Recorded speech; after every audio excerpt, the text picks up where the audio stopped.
శ్రీ సచ్చిదానంద సమర్థ సద్గురు సాయినాథ్ మహారాజ్ కీ జై.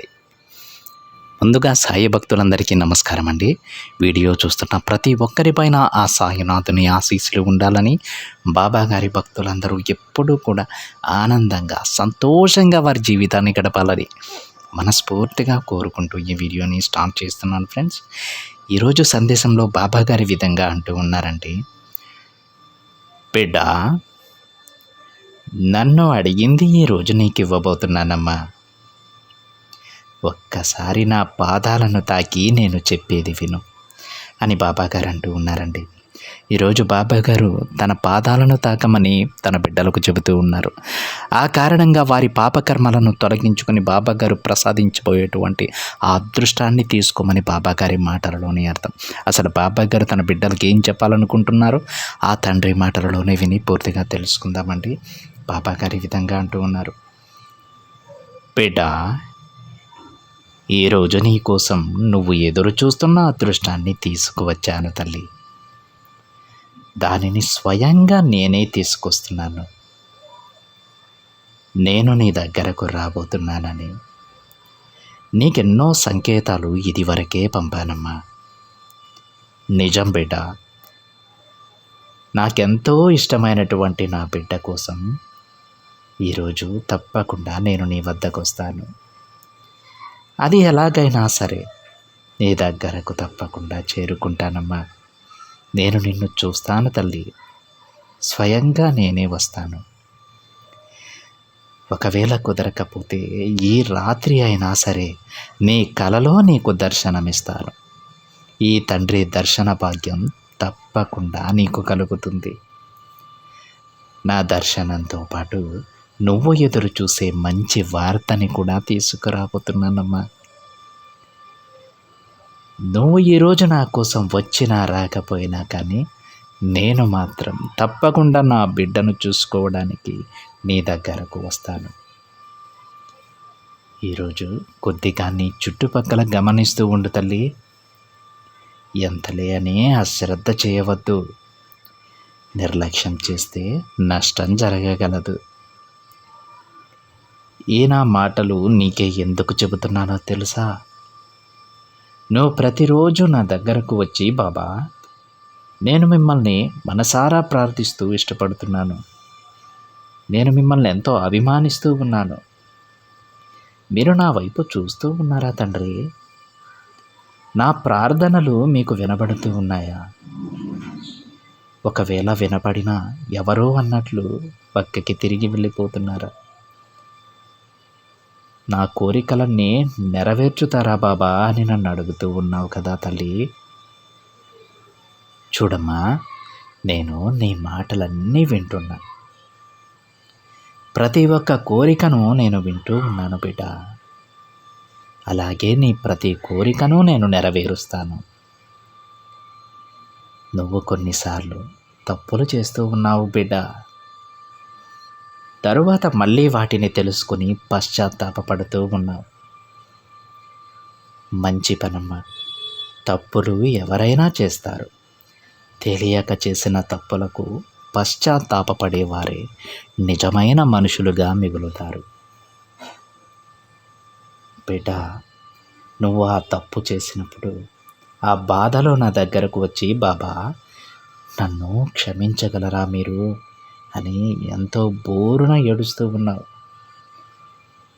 అదే క్షణం నేను నిన్ను క్షమించానా లేదా అనేటువంటి సందేహంలో కూడా దిగులు పడుతూ ఉన్నావు తల్లి. అందుకే నువ్వు నా దగ్గరకు వచ్చి, బాబా నా కోరికలు మీరు వింటున్నారా? నా మాటలు మీకు వినపడుతున్నాయా అని అడుగుతున్నావు. అవునా? చూడమ్మా, నువ్వు చెప్పకపోయినా సరే నాకు అన్నీ తెలుస్తాయి. నా బిడ్డ ఏం ఆలోచిస్తుందో నాకు తెలియకుండా ఉంటుందా? నీ కోరికలు, సమస్యలు, ప్రార్థనలు అన్నీ నా దగ్గర పెడుతున్నావు. అవి నెరవేరుతాయా లేదా అనేటువంటి సందేహంలో ఉన్నావు. బిడ్డ, ఈ తండ్రి చెబుతున్నది నిజమే కదా? అయితే ఇప్పుడు నేను చెప్పేది జాగ్రత్తగా విను. నీ జీవితం ఇంతకు ముందు ఎలా ఉందో ఇప్పుడు ఎలా ఉందో ఒక్కసారి గమనించు. ఒక అడవిలో ముళ్ళ చెట్లతో గందరగోళంగా ఉన్నటువంటి దారిలో నువ్వు నా చెయ్యి పట్టుకొని నడిచావమ్మా. నేను నిన్ను నడిపించుకుంటూ వచ్చాను.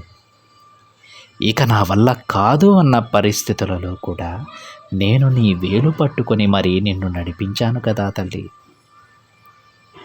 నేను చూపిన దారిలోనే నడిచావు. నేను చూపిన దారిలోనే నడిచిన నా బిడ్డవి నువ్వు. ప్రతిదానికి బాబా బాబా అని నా చుట్టూ తిరుగుతూ ఉన్న బిడ్డవి నువ్వు. నువ్వు సాయి బిడ్డవి తల్లి. నేను కాస్త భక్తికే పొంగిపోతానమ్మా. అలాంటిది నువ్వు ప్రతి క్షణం బాబా బాబా అంటూ తట్టుకోలేని భక్తి ప్రేమ నాపై చూపుతూ ఉన్నావు. చూడమ్మా, నీకు నేనంటే ఎంత అభిమానమో అంతకు రెట్టింపు అభిమానం నువ్వు అంటే నాకుంది. నా బిడ్డలంటే నాకు అంత ఇష్టం. ఎప్పుడూ కూడా నేను నీ చెయ్యి వదలను తల్లి. నువ్వు అనవసరంగా దేని గురించి దిగులు పడవద్దు. ఈ తండ్రి ఎప్పుడూ నీకు తోడుగా ఉంటారమ్మా. నీకు వచ్చే మంచి చెడు తీపి బాధ సమస్యలు ఆనందాలు ఇవన్నీ కూడా నేను ఏర్పరిచినవి. ఈ విషయాన్ని నువ్వు గుర్తించాలి. నేను నిన్ను గెలిపించాలనే నీ దగ్గరకు వస్తూ ఉన్నాను బిడ్డ. నా బాబా నాతోనే ఉన్నారు, నా కోరికలన్నీ తీరుస్తారు అని నువ్వు చెప్పుకొని తిరిగే కాలం వచ్చేసింది తల్లి. నువ్వు పూర్తిగా నన్ను నమ్ము. నీ ప్రతి ప్రశ్నకు నా సమాధి నుండి నీకు సమాధానమిస్తాను. ఈరోజు నీకు ఒక ఆశ్చర్యాన్ని కలుగజేస్తానమ్మా.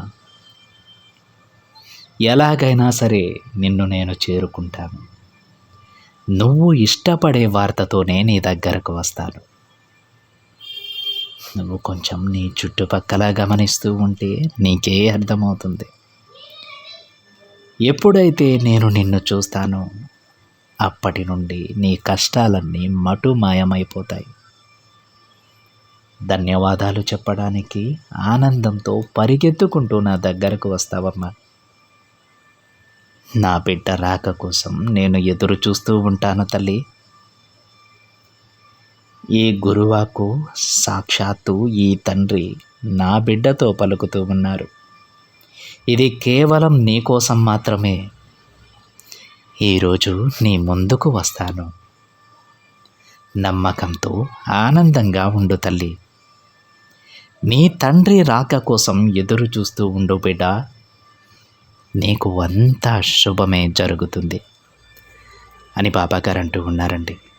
ఈరోజు బాబాగారు ఎట్టి పరిస్థితుల్లోనూ తన బిడ్డలను కలుస్తానని చెబుతూ ఉన్నారు. ఒకవేళ కుదరకపోతే తన స్వప్నంలో అయినా సరే తన బిడ్డలకు బాబాగారి సాక్షాత్కారం లభిస్తుందట. ఎప్పుడైతే ఆ తండ్రి సాక్షాత్కారం లభిస్తుందో ఆ క్షణమే వారి కష్టకాలమంతా ముగిసిపోతుంది. వారికి ఆ రోజు నుంచి ఆ క్షణం నుంచి ఆనంద గడియలు మొదలవుతాయని బాబాగారు తన బిడ్డలతో చెబుతూ ఉన్నారు.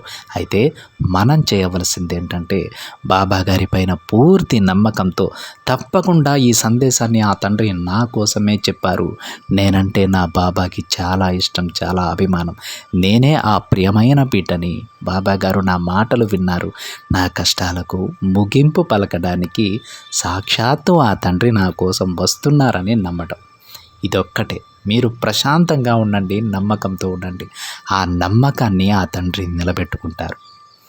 ఇది ఫ్రెండ్స్ ఈరోజు బాబాగారి సందేశం కనుక మీకు నచ్చినట్లయితే ఒక చిన్న లైక్ చేయండి ఫ్రెండ్స్. మరింత మంది మన బాబాగారి బిడ్డలకైతే ఈ సందేశాన్ని షేర్ చేయండి. మొదటిసారిగా ఛానల్ని చూస్తున్న వాళ్ళైతే తప్పకుండా సబ్స్క్రైబ్ చేసుకొని పక్కనే ఉన్న బెల్ ఐకాన్ని యాక్టివేట్ చేయండి. మరొక బాబాగారి సందేశంతో మరొక వీడియోలో కలుద్దాం. అంతవరకు ఓం సాయిరామ్.